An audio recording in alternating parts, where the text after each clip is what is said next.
voilà donc il paraît que ni mu ngi enregistré wu donc gars yi ñu ngi leen bëgg bu baax di leen ziar donc pour yéen ñi nga xam ne donc yéen ngi suivre aussi donc sur YouTube bi ñu ngi leen dalal aussi ak jàmm donc tey dañuy dikkaat pour defaat donc les analyses wala boog defaat benn présentation situation actuelle donc des crypto voilà comme ni ñu ko gisee nii donc là nous sommes sur crypto bull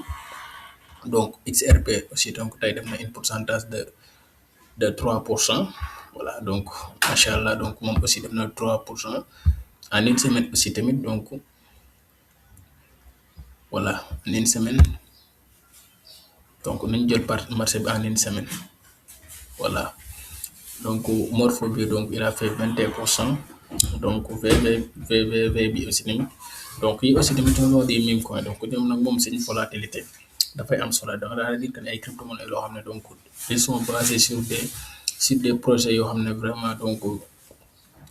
dese nañu am kii voilà par rapport aussi suñu fekkee dañuy jël seen niveau ak donc yeneen altcoins yi voilà donc comme ni ci mel Solana Ethereum XRP donc ñoom dañuy def yenn volatile yoo xam ne donc day am solo lool c'est-à-dire dañuy exploser voilà dañuy exploser mais aussi tamit noonu la ñu mën a chuter donc dañuy def ay suites yoo xam ne donc vraiment day kawe lool voilà donc là on a la classification donc des cryptos donc Bitcoin à 76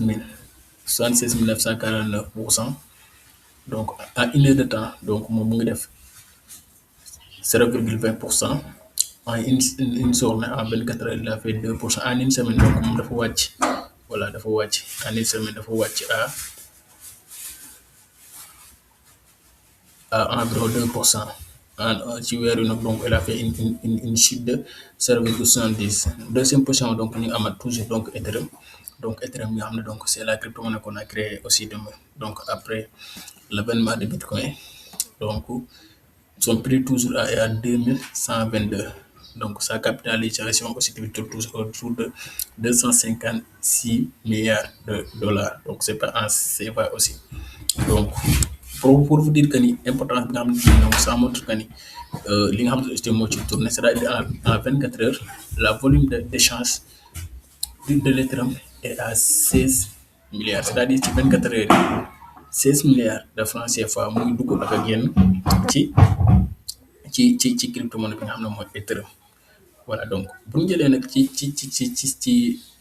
13 milliards moom pardon 13 milliards virgule 96 boobu noonu environ 14 milliards tey jii bu ñu jëlee pourcentage daanaka aussi tamit y a des baleines donc y a toujours ay nit yoo xam ne donc wala boog des entreprises yoo xam ne ñoom ñoo ëpp donc lu ñu investir aussi tamit wala ñu ëpp aussi tamit benn capitalisation wala benn pourcentage ci crypto-monnaie bi. Donc comme exemple suñu demee fu ci mel donc les États-Unis donc ba dugg foofu noonu ba am donc les institutions comme BlackRock donc les grandes institutions financières voilà comme BlackRock donc comme les JP Morgan ak yeneen banques yu mag yi donc wala boog yeneen institutions financières yi nga xam ne donc ñoom ils investissent des milliards de dollars. donc lii aussi tamit dafa nekk loo xam ne dañ ko war a bàyyi xel muy volume 24 heures c'est-à-dire ci wàllum Bitcoin ci 24 heures yi 29 milliards de dollars donc mu ngi en circulation c'est-à-dire 29 milliards yooyu noonu muy composé ci ñiy jënd ak ñiy jaay donc entrée yi ak sortie yi donc ça montre que ni vraiment donc nit ñi aussi tamit donc ñu ngi bàyyi xel li nga xam ne donc mooy crypto-monnaie yi waaye bu dee ici nag au Sénégal bon malheureusement on est trop en retard voilà mais creo que maa ngi fàtte date bi j'espère que ni c'était le cas ou bien donc en tout cas en début mai donc waa BCEAO organisé woon nañ benn séminaire bu mag a mag fii ci Dakar donc pour xool naka la ñuy def ba adapté wu donc ba adapté aussi donc les crypto voilà parce que loolu ko tax a jóg parce que waxtaan la échange la boo xam si donc ñoom dañ ko doon def pour maanaam pour yaatal wala indi ay xalaat ci naka la ñuy def daal en tout cas ba adapté crypto-monnaie yi si seen ay biir service BCEAO mais banque centrale des États ouest africains j'espère que ni vidéo bi sax mu ngi fii donc mu ngi ci chaîne bi voilà pour yéen ñi nga xam ne si ne nii voilà ça y est là donc bon y a un autre vidéo voilà bu guddi bi mu ngi nii donc c'est une vidéo donc vidéo bu gudd la de 2h48 minutes. Donc BCEAO conférence sur les crypto actifs à Dakar, donc Dakar lañ ko organisé woon, donc pour xool donc mu nekkoon benn lal, donc ouverture benn lal boo xam donc dañuy waxtaan naka la ñuy def ba intégrer donc les cryptos donc en